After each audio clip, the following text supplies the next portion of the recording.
Hi guys, so this is part three of our lecture. These are long lectures, as you can see, so it's important to just break them down, into small bits to make them more easily digestible for you guys. So now, in September 1939, so World War II broke out in South Africa, and people were divided as to whether they should join the war. And if so, on whose side should they fight on? So, although South Africa was still a British territory, many Afrikaners felt close to the Germans, many of whom were of German descent and identified with Germany's fight against Britain.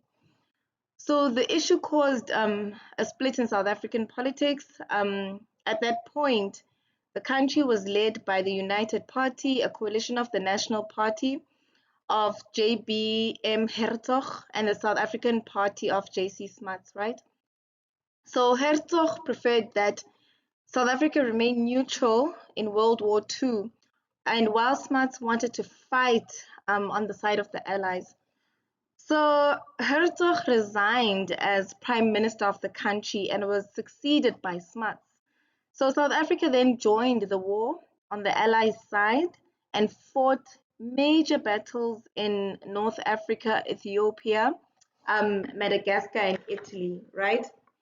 So now, at that time of the coalition, a group within the National Party opposed um, to the United Party. Excuse me. They broke away from the NP and formed the Reunited National Party, or the Herenigde Nasionale Party, which was led by D.F. Malan. So when Hertzog left the United Party in 1939, he joined the HNP, the Herenigde Nasionale Party. So this party would then play an enormous role after the war. So black people thought the war would actually bring them freedom. And Smart said there would be better jobs, there would be higher wages and no passes. So black soldiers joined up fighting for, freedom and democracy. So, so the war had a huge social and economic effect on South Africa. So gold and mining remained the biggest industry in the country, but manufacturing had begun to expand significantly because of the war and the need for various supplies. So the number of people employed in the manufacturing industry, especially black men and white women, increased by 60%. Excuse me, this was between 1939 and 1945. So this expansion, it drew more and more people into towns, and by 1946, 76% of the white population, 70% of Indians, 62% of colors, and 24% of Africans were in towns. So the African figure was the most significant. There were more Africans than whites in towns by 1946. So now Durban and Cape Town provisioned the vast amount of ships on passage to and from Egypt, and South African factories supplied them with food, clothing, cigarettes, ammunition. So South Africa was also a major source of strategic minerals for the Allies. So notably gold, platinum, uranium, the products of iron and steel from ISCOR, which was a state corporation created by the government in 1928. So the financial costs of the war were met by taxes and loans. So the cost of the war effort was approximately around 600 million pounds. So, and at the end of the war, South Africa experienced a supply shortage because of the return of thousands of soldiers. So after the war, the ruling party, the United Party under Smuts, They lost a lot of support. So people believe that they believe that they were incapable of dealing with the post-war problems. So many white people felt that Smuts lacked a clear policy on how to deal with Black people and segregation. So now, so industry was rapidly expanding to meet the needs of the war. It drew in huge amounts of workers, white women, Black men.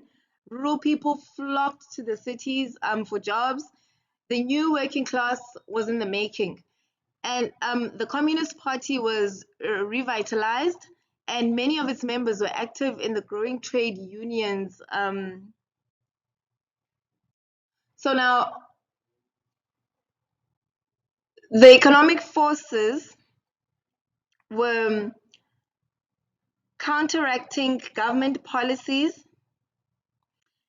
that had aimed to keep Africans out of towns except as migrant laborers with residence in the reserves, right? So the government tried, but failed to stop increasing African settlement in the towns. So, and because neither the government nor the urban authorities nor industry provided housing for the influx, so the Africans built shacks of sacks, wood, corrugated iron, and cardboard on the outskirts of the towns, and they improvised their own methods of social control. So now this squatting movement was especially effective outside of Johannesburg. During the second half of the 1940s, between 60,000 and 90,000 Africans settled in squatter camps there, mainly in the area beyond the city's southwestern borders that later became known as Soweto. So now, as more and more Africans became committed to urban life, they created a vigorous proletarian culture. So the towns and the squatter camps were actually quite violent places. Africans were seething with discontent to survive in adverse circumstances. So many people made a precarious living in the informal economy. So women ran shebeens. There was centers for liquor, for fun, for sex. Boys sold newspapers. Gangsters stole and fought. You know. And then in Peter Abraham's novel, which is called Mind Boy, 1946. So a woman gives advice to a newcomer from the country. So the woman says, in giving this boy advice, in the city, it is like this. All the time you are fighting, fighting, fighting. When you are asleep and when you're awake. And when you look only after yourself, if you do not, you are finished. If you are soft, everyone will spit on your face. They will rob you and cheat you and betray you.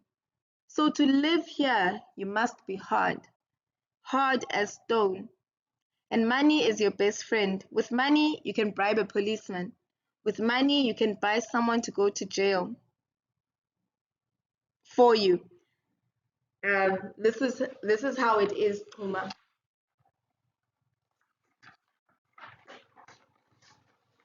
So now rises in cost of living exceeded any increases in the wages of those who had jobs. So by 1945, food was particularly expensive as a result of the prolonged drought, which we spoke about in our previous lecture. And the state itself continued to apply its civilized labor policy, providing sheltered employment for whites and paying its unskilled white laborers more than twice as much as its unskilled African laborers. So, to cope with this predicament, Africans formed trade unions and organized numerous boycotts and strikes. Although the Industrial Conciliation Act excluded Africans from participation in the collective bargaining process, and the government made strikes illegal. So in 1945, the Council of Non-European Trade Unions claimed a strength of 158,000 members in 119 unions, which was amounting to 40% of African employees in commerce and manufacturing. So the inhabitants of Alexander, a township in the northeastern part of Johannesburg, repeatedly and successfully boycotted the buses that took them to work when the companies tried to raise the bus fares. So for 10 days in 1943, for example, 20,000 boycotters got up at 3 in the morning and walked to work, returning home at 9 in the evening. And then now, when we look at African mine workers, um, African Mine Workers Union strike at the Witwatersrand in 1946. So between 1939 and 1948, police or departmental inspectors reported over 100 gold and coal mine disturbances to the Native Affairs Department. The largest was a 4-day strike called by the African Mine Workers Union on the Witwatersrand in August 1946, when 74,000 workers brought 8 gold mines to a standstill after the Chamber of Mines had refused to accept the reformist recommendations of a government commission. So the union demanded a minimum wage of 10 shillings a day, family housing, paid leave, and better food. The government reacted brutally to this. So the government arrested strike leaders. They drove men underground at weapon point, killing 12 men. They injured more than 1,200. The Chamber of Mines then announced that the gold mining industry considers the trade considers the trade unionism as a practice practiced by European is beyond. They thought that trade unionism is beyond the understanding of natives. So a trade union organization would only be useless. So, but detrimental to the ordinary mind native in this present stage of development. So that's what they thought. So the Chamber's victory broke the African Mine Workers Union and it seriously weakened the Council of Non-European Trade Unions. Um, so now we're going to look at the racial divisions on the rise. So between 1939 and 1948, the racial division among South African workers became sharper than before. This was largely because the wartime expansion involved changes in the structure of manufacturing industries. So, for example, before the war, the Transvaal garment industry provided employment for many African women who had moved from farms to the towns. So now during the war, however, the expansion of the garment industry led to the employment of increasing numbers of colored and African women. Solly Sachs, an energetic socialist leader of the Garment Workers Union, and several remarkable African women, they tried to maintain workers' solidarity across the color line. But by 1948, the Garment Workers Union had split into 2 racially defined branches, and segregation notices had gone up in entrances, in elevators, and in offices. So now the Smuts administration maintained that the segregation system set out in the Representation of Natives Act 1936, the Native Trust and Land Act 1936, and the Native Laws Amendment Act of 1939.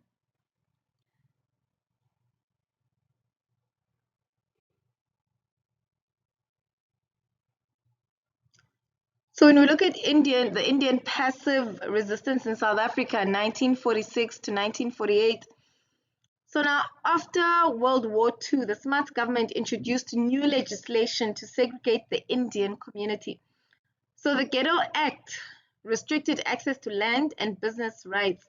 So the Indian community declared a nationwide campaign built on their own traditional passive resistance in South Africa. So men and women were imprisoned for a month. The passive resistance campaign, it continued for over 2 years. So people defied apartheid boundaries. They crossed provincial borders, and over 2,000 people went to jail. People were mobilized to a point where it seemed to reach every single Indian home. So families were repeatedly arrested. Mothers with very young babies, they went to jail. Mandela actually said that the passive resistance movement, it taught them that a person could go to jail and they could come back alive and be prepared to go back again. So this movement by the Indians, it was motivating. He said that the Indian community, it taught them that they could challenge the government and still come out alive. You could challenge. It was a risk, but you could challenge the government and still come out alive. It influenced the Defiance Campaign of 1952, which we will get into, and the Passive Resistance Campaign. It cemented the growing of a non-racial alliance, um, the foundation for a decade, of defiance. So now, to conclude this three-part lecture, so now the government is in between demands of the new urban working class and the whites. So it presented white people with a vision of white supremacy.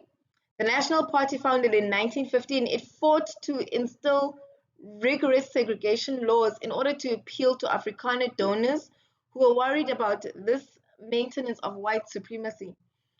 So Comrade Oliver Tambo once said to Mandela, the morning of hearing that Malan had won the elections, Tambo said, well, I like this because it is going to put further momentum to the resistance movement.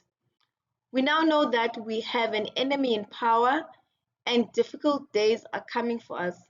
I think we are going to have a better opportunity of mobilizing our people. On the 1st of June 1948, Malan arrived in Pretoria by train to receive a wild, wild welcome. Um, in the past, Malan had said, we felt like strangers in our own country, but today South Africa belongs to us once more. For the first time since union, South Africa is our own. May God grant that it always remains our own. So I hope you guys have enjoyed this three-part lecture. Next week, we will be looking at the apartheid era, 1948 to 1955. Thank you for listening.